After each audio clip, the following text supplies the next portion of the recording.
Scunny!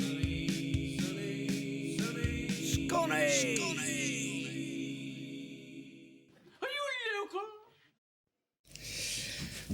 Now then, Sonny Scunny, welcome back to the podcast. And a massive thank you to all that have joined us thus far. Happy days. Otherwise, it's just me and whoever just talking in a shed, isn't it, to be honest? So, welcome.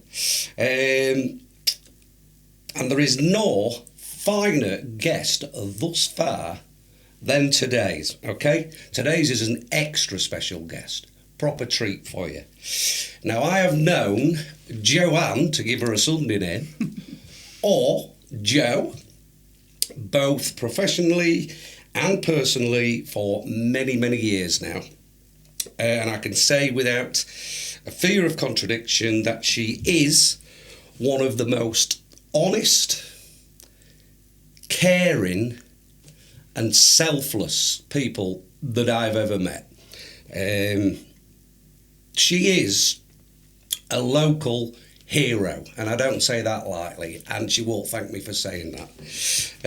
But it is my absolute pleasure and honour to welcome Jo Sowerby. Hello. Yes, welcome down, Jo. Thank you very much. And thank you. I've got to say, you are the first female to come through them doors, willingly, undrugged and unassisted. So thanks for joining me. You're welcome. Before we crack on, how do you fancy a quickie? I absolutely do, Mash. Oh, do you fancy a quickie? Right. I'm going to ask you a few questions, Jo. Okay. Because it's not Sunday, so you're Joe. Right, okay. You're not Joanne.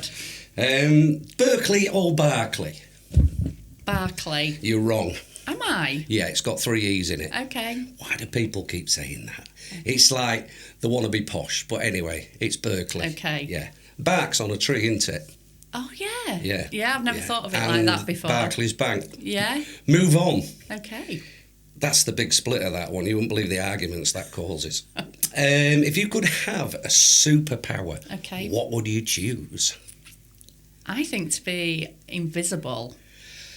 Most people go for the Do invisible, they? but generally that's blokes on a pervy level. Oh, no. Just Would to... yours be because you're a female and you'd like to be nosy? Yeah, absolutely. And Is that find what it out is? lots and lots of stuff about other people. Yeah. And just Yeah. invisibility. Yeah. If you could only have one food for the rest of your life, what would you choose? Jacket potato and cheese. Really? Yep. It is my absolute go-to. But you don't microwave it though, do you? No. No. It's got to be done in the oven and done properly. But honestly, Olive oil on the skin? no, a little More bit than salt? salt and butter. Yeah. Did you ever put them? I don't know whether I've dreamt this. I swear we used to put them on bonfire night, wrapped 2 or 3 layers of foil. Yep. And we used to put them at the bottom of the fire once the embers were going. We did. I Many thought so. years ago, and obviously I'm a little bit younger than you, Mash, but so I can say How this. very dare you? Yeah, but we definitely used to do that when I was little. Yeah. This was at Winterton Rangers, one of the big bonfires. Yeah. All right, okay. Yeah. Jacket tea, no beans. No cheese, Oh. butter and a little bit of cheese. Yeah, Very my nice. favourite. A little bit of cheese. Yeah. Full mature cheddar. Yeah. What drink would you choose for the rest of your life? Because I know you don't drink much. I don't know. I don't actually really drink that much anymore. Just that one night Just a year. one night a year at the ball. But if it was an alcoholic one, like a fruit cider, but then if it was a non-alcoholic, it'd be like a Fanta fruit twist or a lilt or something like that. I thought because you've chosen a cup of tea. I do like a cup of tea. I thought you'd go for a cup. I mean, it is basically council pop, isn't it? Well, I don't know. I would disagree with you there. All right. So a fruit shoe or a light fruity cider. Yeah. Yeah, basically Ribena. Yeah. Who's the most famous person other than me that you've met? It's a biggie, this one. Really? Yeah. I was in a lift with Marty Pello.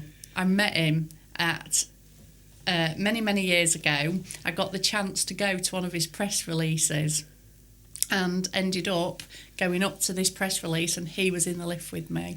Did he speak to you? Yep. Did you go all gooey? Oh, I did, because they were like my... Because he did used to look a bit like me in his finer days, didn't he? Yeah, maybe a little bit more hair, maybe, I don't know. But, yeah, it was like probably about 96, 97. So he was pretty much at the height. He was. I think, was it 92 when they had Lovies All Around? Yes, it was. So he'd have been flying on the back of that it was one. 94. Was it 94, yeah, was it? Yeah. Okay. And I loved Wet, Wet, Wet growing up. They were like one of my favourite groups. So. Oh, but I have to say, if you've heard him on...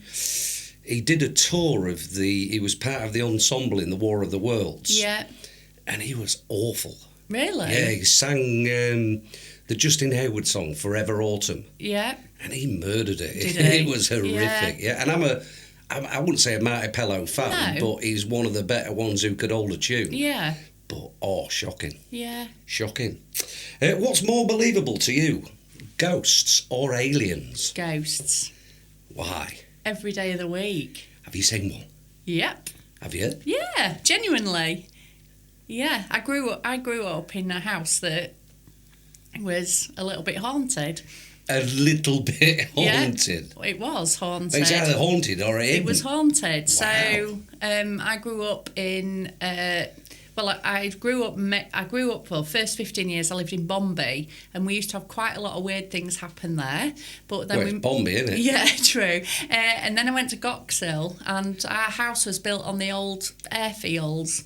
And I wasn't the only person to experience it. Uncle Jim lived in the house before us, and he experienced things. You lived in your uncle's house? Yeah, we bought it after him. Wow. Yeah, so he lived in it first, and things happened when he lived there, and then continued to happen when we lived there. Was it apparitions or poltergeist? So once a year, this sounds utterly crazy, but... an anniversary thing? Well, potentially, yeah. But basically, it used to sound like chains and things were being dragged round the house. My brother, my stepbrother... I've just had somebody walk off my grave there. My stepbrother, he used to see something at a man stood at the bottom of his bed. That happens a lot. Yeah. That happens a lot. Yeah, that happens to Rach. Really? About 2:30 every night. There's an old bloke at the bottom of the bed. Yeah, but yeah, and also the White Heather. I've got a few tales about the White Heather. Really? Because I used to get that vibe. Yeah. That there was something a little bit amiss. Yeah. Yeah, but it always turned out it was Jim. Was it? Okay. But yeah, there's been things happen there. And then when I worked at the White Heather, I know it's a lot of years ago, I was once driving through Curtain Top and something walked out in the road in front of me at about 2 o'clock in the morning to the point I stopped my car. And did your car go through it? It just disappeared.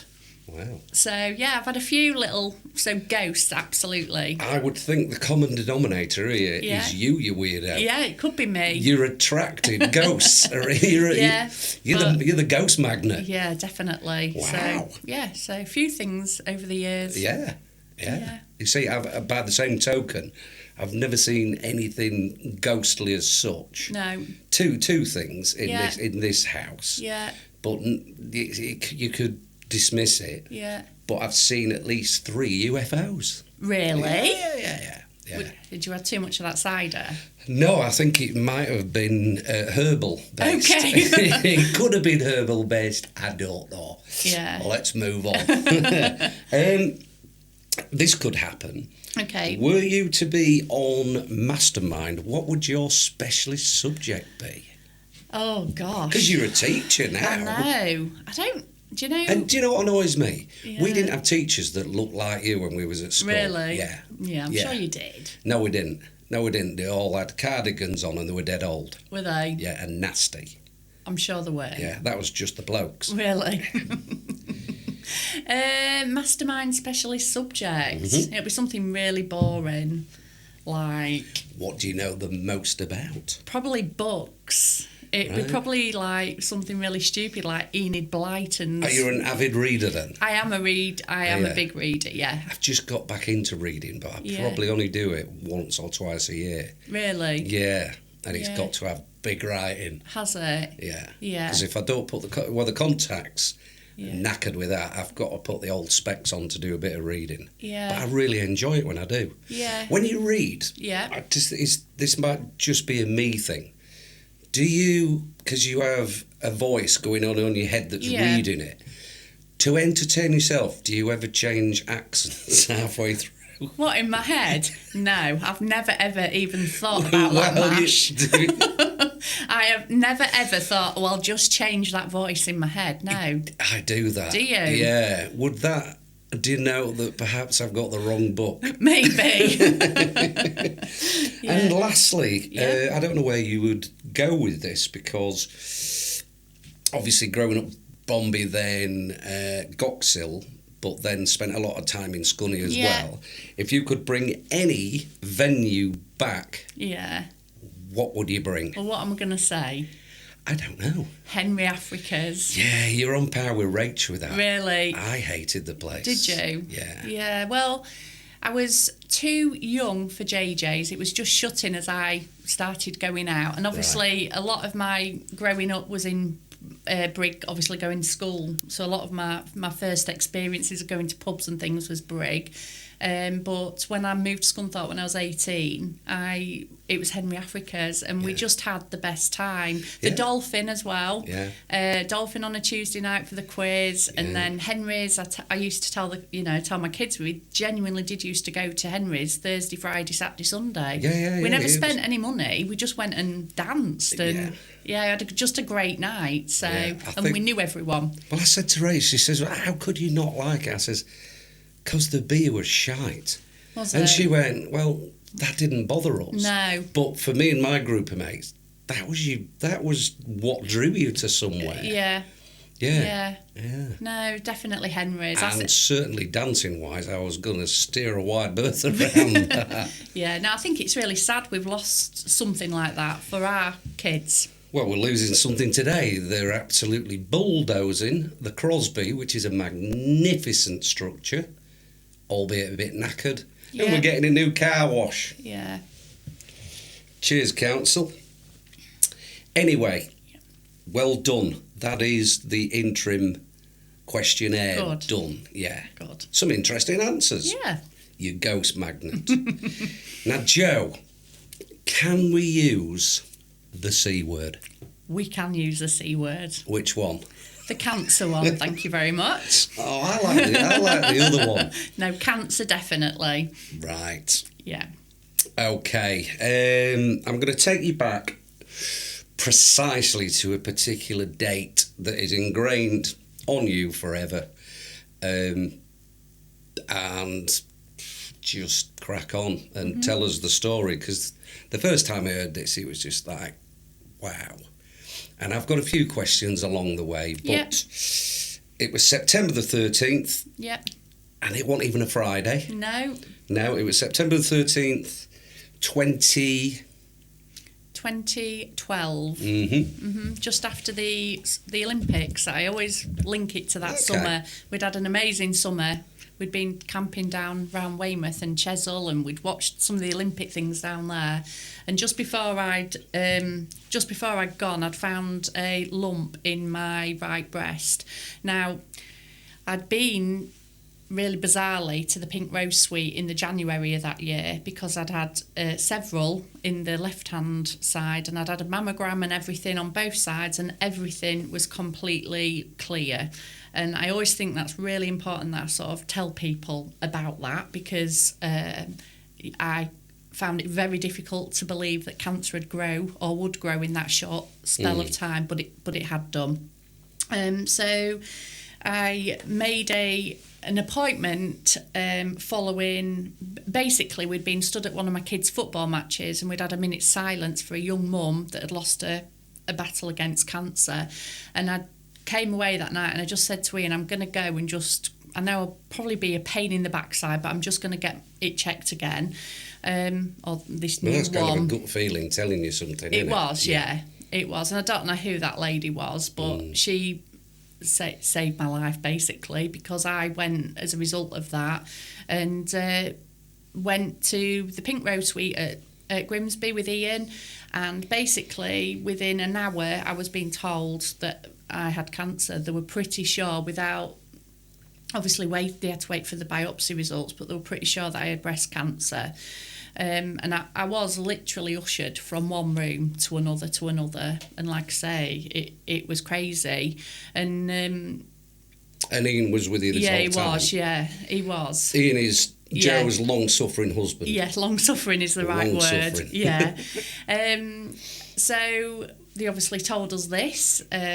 We went away in utter sort of shock and disbelief, and we had to wait a week for results to come through. And we told a very, very small amount of people during that time. And the following Thursday, we went over to Grimsby, and they told me I had got cancer. And I knew straight away. I got ushered into a little room with posh settees, a load of Macmillan leaflets next to me, and was seeing a consultant, and a Macmillan nurse came through, and you kind of, you know, you just know. I think I knew anyway, but you just know that, you know, they were just ultimately going to confirm what we thought. So that was the start of really a few months of treatment. I had something called a lumpectomy within about 4 weeks, and then chemotherapy started in November, and it you know, happened. We went through all the motions with that, and some chemos happened on time, some didn't, because I maybe had some sort of infection, and midway I actually was quite poor. I ended up with like a blood clot as well, which was from the chemo. So I had all of that, then went on and had some radiotherapy, and back then it was going daily to Hull for 4 weeks, over to Queen's Medical Centre at Hull for that. And then when I finished that, it was probably April time, and I had to start a drug called anastrozole. Well, they actually had to put me into a menopause. They gave me, made me have an oophorectomy. Because I'd had a blood clot, I couldn't go onto a drug called... A forced menopause? Yeah, I was put into a menopause. Because been around somebody who's been in the menopause for some time now. It seems that she's been in the menopause since the day she met me, which is delightful. To force a menopause after all of those other treatments and ongoing at the same time. Yeah. Wow. Yeah, so... Was this experimental? No, so basically, because I'd had a blood clot, so it's all very clever. Like, they are amazing, our doctors and, you know, oncologists. But basically, my cancer was fed by a hormone. So what they needed to do was block the hormones. Okay. So I was already planned to go on a drug called tamoxifen, but because I'd had a blood clot, tamoxifen increases your chance of more blood clots. Jeez. So they gave me this operation called an oophorectomy, which is basically they just take your ovaries out, and overnight you are, one day you're okay, the next you're in a menopause, so whatever that is. And that's major surgery? Yeah. I mean... After everything that I'd been through, it was nothing. Like, you know, I'm not dismissing it. Fair because it is, but after everything that I'd been through, to me, it was just whatever I had to have done, I had it done.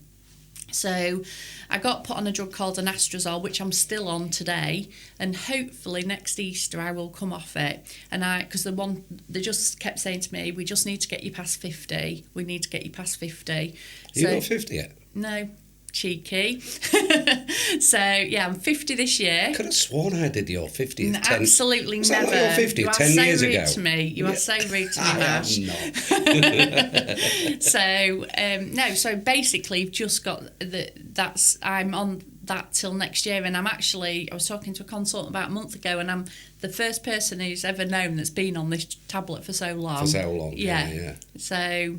Yeah, and that's a belt and braces approach they used to tell me. It's just another way of trying to stop cancer coming back. And for me, it's worked. Well, not only that, surely because you've been on it so long, and the longevity alone will give them enough research to know that this can be a procedure alongside everything else. Yeah, absolutely. So that's great. Yeah, so I'm nearly there.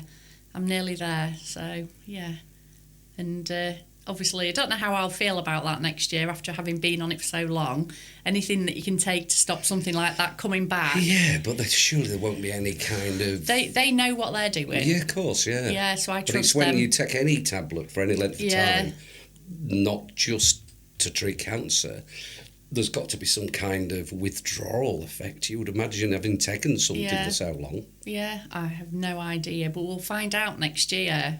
Yeah, so... Well, fingers crossed you don't get it, you know what I mean? No, absolutely, but I'm just no withdrawals. Yeah, no, just hoping to come off it next year, and that'll be 15 years. Bloody hell. So... 15 years. I know. It feels like yesterday, and I almost feel like now when I sit and talk about it, like I'm not saying a fraud, because I absolutely had it all those years ago, but when I meet people now in what I do, obviously at Hope House, I sit and I think, God, I'm sat giving them advice and guidance, and they must think, well, what do you know? Well, I mean, but that's what we're going to come on to in a bit, because whilst you were going through all this, there wasn't. You've got your national companies that are charitable companies, but on a local level, you. Correct me if I'm wrong, but you didn't have anywhere to go for support, other than Ian and immediate family and friends. Yeah. There was no support around, was there? No, there was a breast cancer group at Brig, but I didn't meet anybody that was a similar age to me till halfway through my treatment, and they were the difference for me of being okay and not. And the two ladies that I met, Anne and Angela, were an incredible source of support to me. And Angela did pass away 5 years after we had cancer, but Anne is like still one of my go-to people in life, and our families are amazing friends. We're very, very lucky to have found each other when we did. And Rachel was a connecting factor there as well, because so, and obviously when I told Rach that I was having treatment, she said there's somebody else in our village that's having it, and I didn't actually meet her till about halfway through, but she really made a difference, because being a young mum, I suppose. Which is a massive job in itself, absolutely. Just being young and a mum. Yeah, but 3 children, I mean, how do you tell your children that you've got cancer? And I didn't, how do I have to do this properly so I don't screw them up for the rest of their lives? And so I was very... I was somebody who needed to talk to people. And arguably, 2012... the research and the medication wasn't as progressive as it is now. No. So you were early stages of some of that, some of them early drugs that they were trying. Absolutely. So, as I said, you have got a better support nowadays. Yeah. You've got far more chance of survival than you would have had, say, even 5 years ago. Yeah. Definitely. The advances that I've seen in the last 15 years or 14 years this year are massive. The scans that they send them for now, some of the samples actually of the biopsies, they actually send to America now for Onotype. It's called Onotype DX, and they send the samples over to work out how effective chemo will be on that person. It's very, very clever. So if they didn't deem that chemo would be, they would not. No, they wouldn't give you it now. Whereas when I had it, it was pretty much you're having it because I suppose they didn't know as much about it. I find it bizarre that chemo has nearly took on. Because it's just obviously abbreviated. Yeah. It doesn't. Everybody knows what it is. Yeah. But it's kind of took the scare away, and it's just something you've got to have that. Yeah. Oh, it's chemo. But it's horrific. It is horrific. It is horrific. Yeah, I can't tell you how. My poor Ian. Honestly, Ian was amazing. But to his credit, yeah, that's an Ian thing. I'm an Ian, and that's what we do. We're just very altruistic, you know. We just constantly give with nothing for ourselves. Absolutely, that's the way. But I there was points, you know, where I used to say to Ian, I can't do this again because of how it made me feel. Yeah. But not just physically, but also mentally. You'd have steroids to boost your immune system for a couple of days, then you'd come off the steroids, and that morning, within a few hours, honestly, you could almost feel yourself mentally getting to absolute rock bottom, and then you spent the next week trying to climb out of.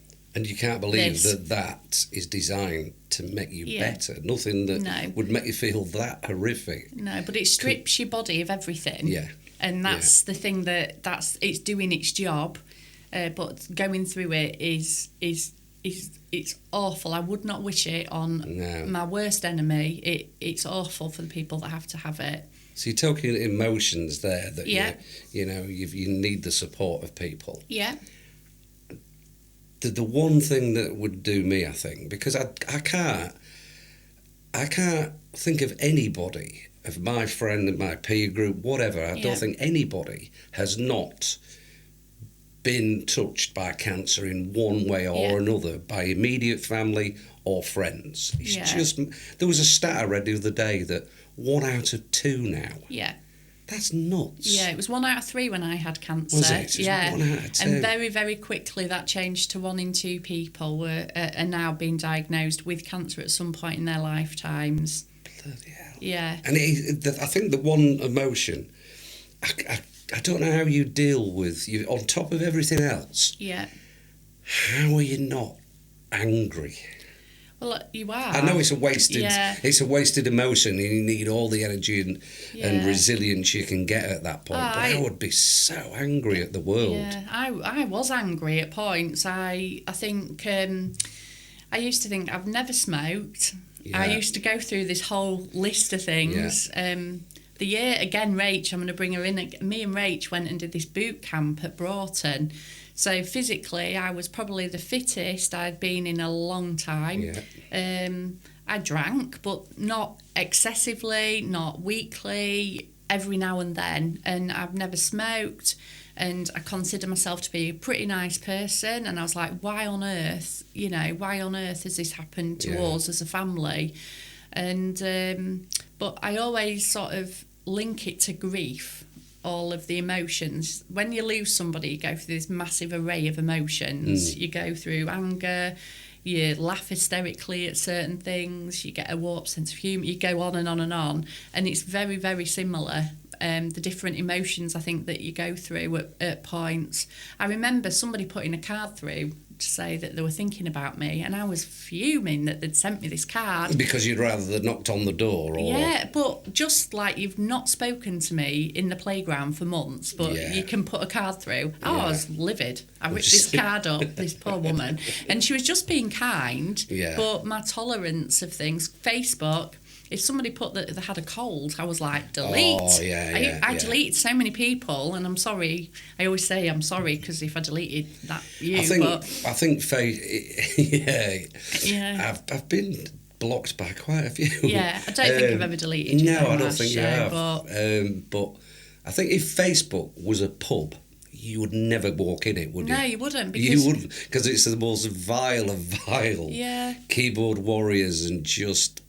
people who think they can just chuck any old shit on and with no repercussion. No. I'm guilty of that myself to an extent. Yeah, I think I've tried to make it more productive. Yeah, I think we all are, but life isn't perfect. No, you don't purposely go on to hurt people. No, absolutely. No. And when people were complaining about their cold and I was not feeling great, so I used to get really cross about silly things. But I'm sure...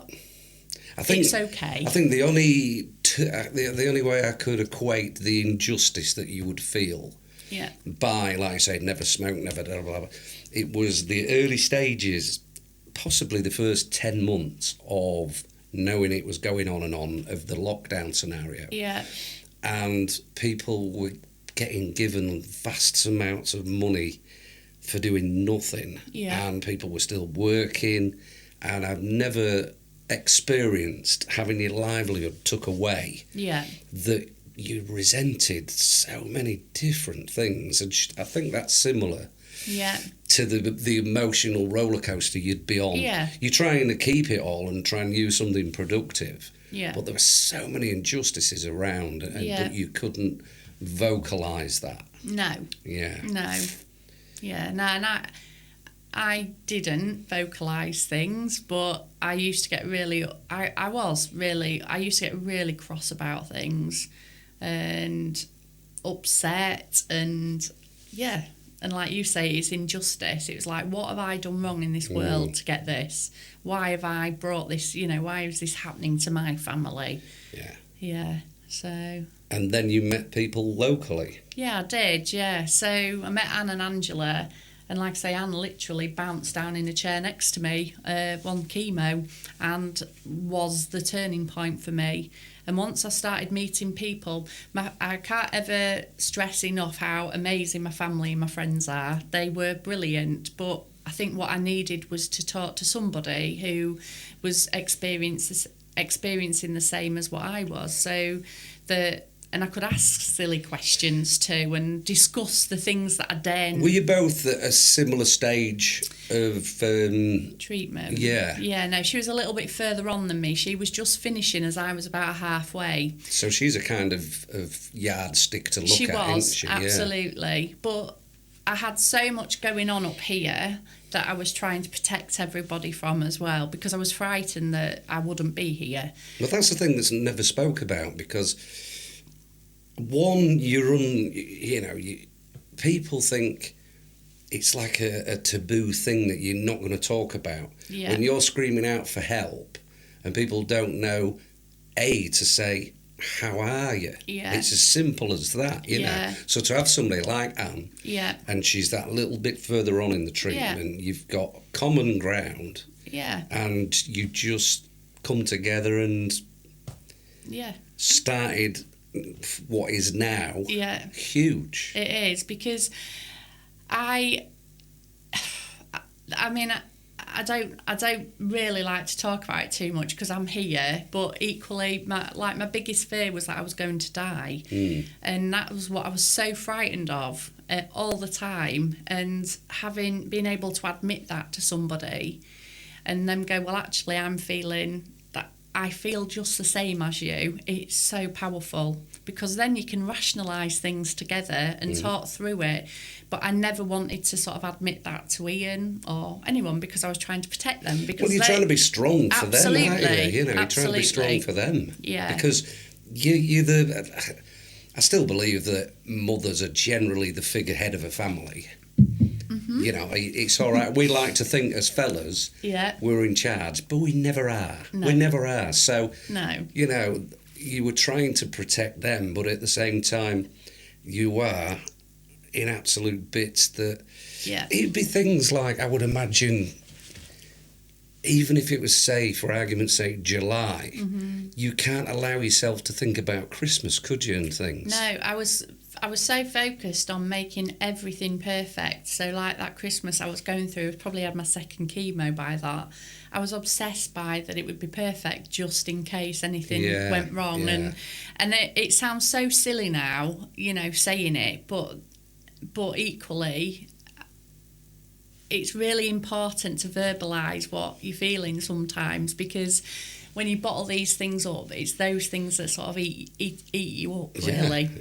Yeah. Sharing's caring. It is very much so. Yeah. And I think possibly, well, there's no possibly about it, females will share a lot more willingly than blokes, I think. 100%. Yeah. Yeah, 100%. And I see that all the time now. We have got better. Yeah. Yeah. We've still got a long way to go, though. I'm all right at the point I'm at. But it does make a difference. And, you're right, women are better at talking about how they're feeling. They're just better at talking because They are. they're used to talking. All the time. They just don't stop. No, absolutely. Yeah, absolutely. But it's really So important. you got your heads together then? Yeah, definitely. And thought, you know, we because you've not got that structure other than having a friend at this point that you know that you've only come through by virtue of having this horrific thing in common. Yeah. So at what point did you think, and you're going through some traumatic time every day, and thought, we need to do something? It was during chemo. Was it? I'd already, and really bizarrely now, because somebody asked me the other week where I got the idea for Hope House from, and I'd already given the place a name. Really? But it's a great name. It's, Hope. Yeah. It's just, it was always going to be Hope House, because it's somewhere that people can go for and get some hope, hopefully. But it was always, I was already thinking about it, and I used to tell my chemo nurse, and she said, you need to give yourself some time after you've finished. And Lisa, bless her, she wasn't sure I was doing the right thing because I literally started it the following January, so 2014, and we started it, and she wasn't sure that I'd given myself a long enough period before I'd started the support group. But I just kept thinking, I need to do something because there will be other people who are just like me that are feeling just like me. Yeah, because like I said earlier, that there's just, you've got your national level, they're your charities, but that's just where the money goes. Yeah. There's no physical place within Scunthorpe at the time. No. For you to go and sit with your mate or whatever and get... Well, you didn't have the professional counselling. You were taking it upon yourselves to think this has got to be there's got to be a better way for people to not feel alienated. Yeah, the NHS are amazing, but they are stretched, and they were stretched then. And we had at that time one clinical psychologist that was working across Scunthorpe and Grimsby, and I had probably a 6 or 7 month wait to see him, and then he was brilliant. Tom, his name was. He left the area, and then they had to recruit another one, so the time for counselling was really extensive. So I was fortunate enough to have had enough sessions, probably just to keep me going, really. But we found as time went on that those waits are actually even greater, and they're just getting bigger and bigger.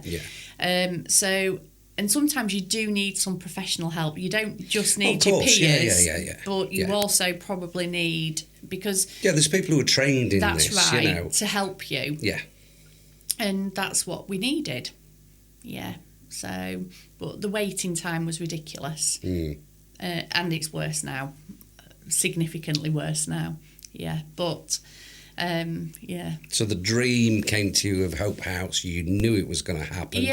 Well, because we spoke briefly before we started, and I'm a big believer in this as well, that if something bad happens, you've got to get something good from it. And it's powerful. It is powerful if you can do it and turn it around. And very cathartic as well. You know, it's a wonderful experience when something is so bad. And you do turn it around and use it, and it is a powerful tool. And instead of just putting your head in the sand and thinking, oh well, that's that. And credit to yourself, you know, you could have just gone through it all and think, oh, that's enough for now. I mean, I'm not perfect by a long shot, but what I had learned from other things probably that had happened in my life, that it's how that you turn things round, that you either become a victim to something, and cancer is always going to define me, but it's whether it defines me positively or negatively now, if that makes sense. But I just I was really determined that something had to come out of this to for the better, you know, to make things better for other people, because I wasn't the only person going through this, and so that really was just why I wanted to start something. And it came about because a local lady, again, really bizarrely, the lady who owned our local piano school, Vanessa, so after me, there was 3 or 4 parents, believe it or not, of this piano school who all ended up with breast cancer. And she said to me, I'm going to raise some money at our concert. You can do with it what you want. If you want to give it to a big charity or Pink Rose Suite, whatever, but I want it to go to something related to breast cancer. And I just said to her, Vanessa, would you mind if I used it to start up something of our own? And she was like, absolutely not. And that's what we did. The first meeting was in the January of 2014 at Bottisford Village Hall. There were 6 of us. Not Teapot Hall. Not Teapot Hall. I want to say you wouldn't have got 6 in Teapot Hall back in the day. No, we met in the Village Hall, and it was literally, we did just sit and absolutely bawl our eyes out that night. Tea and cake. Tea, cake. Group of ladies. Absolutely. Box of tissues, and we just had a massive cry. In varying stages. Yeah. Oh, wow. Yeah, and that was the start of it. But I also knew after that first one that we couldn't sit and cry every month. So, No. And that's where we brought all the different things in, the activities, etc., to try. Because I'd found, and you'll probably laugh at this, Mash, but I found I used to do a lot of crafting and stuff to distract my head and to do things. Yeah. During that time, so we started doing a bit of crafting. I got guest speakers in, etc., and that really was the start of it. And it just grew. Oh, it's grown. And grew. Oh, it's grown. Yeah. Yeah. I'm just trying to picture them first meetings, honestly. Yeah. Just a bunch of women beeling Yep. in a village hall. Yeah, I know. That sounds like a lot of gigs I used to do. It didn't start out with women beeling, but it invariably finished that way.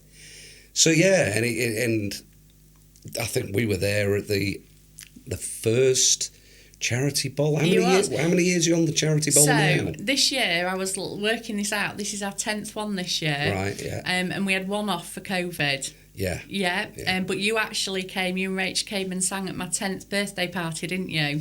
Yes. Yeah, in January 2024. Yeah. And that was 10 years of bosom family support. Yeah. And yeah. I love the branches that shoot off from this one small selfless idea. I mean, you could talk about in the second part. Talk about Hope House in more detail, but it's the fact that you are up against massive national charities. You know, a lot of people would automatically give to cancer research, they would give to Macmillan, but you had a stat earlier, and we'll bring it up in the second half, and that was just staggering. That, was it last year? Yeah. Yeah, we had to. The last couple of years, we have raised about, I'd say, between £75,000 and £77,000, and of which approximately 73,000 has gone back out into supporting our families in some way, shape, or form. And that obviously includes the running of Hope House, but for me, I have to have Hope House. Yeah. Because it's our base, and so much goes on there. I'd be paying for room hire in lots and lots of different places if I didn't do that. And actually, Hope House is our home. But it's very personal as well. It is, and people feel comfortable there. So it's really important. But we have to raise a lot of money every year, obviously, to support. And every year I add something extra in that we give to our families. Yeah. So. Yeah, no, I just love the fact. This is why I wanted you to come, because it's a Scunthorpe thing and surrounding, immediate area. Yeah. And for you to make the difference to the people of this town is wonderful. Honestly, it's massive. That a friend of mine died recently of cancer, and his wife, she's still in bits now, but she felt that the family were grieving collectively, and she didn't have an outlet where she wanted to go speak to somebody who didn't know her. Yeah. not to be judged, but just to say there were certain things she'd be able to tell them that she couldn't tell the immediate family. Yeah. And you gave her that vehicle. You gave her that option with the bereavement counselling of, family of victims. Yeah. And just even that little, and that's just 1% of what you offer there, is huge. Yeah, I mean, I try really hard to meet the demands of what is needed every year. So we adapt and change to do that. And this is all in your spare time, it has to be said, because like I said, you are Miss at Fred Goff School. Yeah, I am. But like last year, we really identified that we needed a grief support group. So we made it happen, and we meets once a fortnight now at Hope House. But we're constantly adapting and looking at the area and what the needs are of that area. And sometimes things are needed for a long period, sometimes it's just a short period. But we try really, really hard. If Scunthorpe's missing something in relation to support of families that are affected by cancer, we try really, really hard to put that in place in some way, shape or form for them. Yeah. Which obviously is never going to be just you. No, absolutely. So I talk, whilst I started off, Hope House or Bosom Family Support, we are now formally called Hope House now. We changed last year. Okay. Yeah, because we're not just breast cancer anymore. We support every type of cancer going, and Hope House was more of an umbrella term for everything. But, Hope House is an absolute army of people now behind it, because I do work full time, and I am on the front line for lots and lots of things all the time. I'm still there every support group. On a Wednesday night, I'm there for as much as I possibly can be. But as we've got bigger, we do need like a team of people behind that as well. But everyone that's involved with Hope House is a volunteer, and it's amazing. It blows my mind just how many people want to have bought in, I suppose, to my little idea. Yeah, and to be financially stable, to have a property. Yeah. Yeah, well, we do rent the property, but it's what goes on in it, absolutely, you know what I mean? But, every year, the first 5 years, we took over the property just before COVID in the September 2019. And Hope House is where? It's on Cambridge Avenue in Bottisford, yeah. And basically every year we tried to add something extra. So after first year running, we added the children's group. Then we added the choir, because I decided that singing was great for us. I never get sick of hearing your voice. Really? Oh, it's the highlight every year when you do ABBA medley. Absolutely, I know it. Because that's 3 minutes that I can disappear. Yeah, but we added the choir because I'd seen some really big article about the benefits of singing, and during difficult times, so we added the choir, and then everyone kept saying to me, Jo, what are we going to do next? And I said, well, if we get 30,000 in the bank, we will go for our own place. And that was the start of it, really, for us, if I'm honest. That's where we suddenly went from here to there. Yeah. But it's just everything's generated back into the community. Yeah. I tell you what we're going to do. We're going to take a quick break, because I've noticed that your cup of tea... It's going a bit cold. ...is gone cold. Yeah. So I'm going to go make Jo a cuppa. Just before we go, Jo, how would you like to choke my chicken? If I have to, Mash, I will. Okay.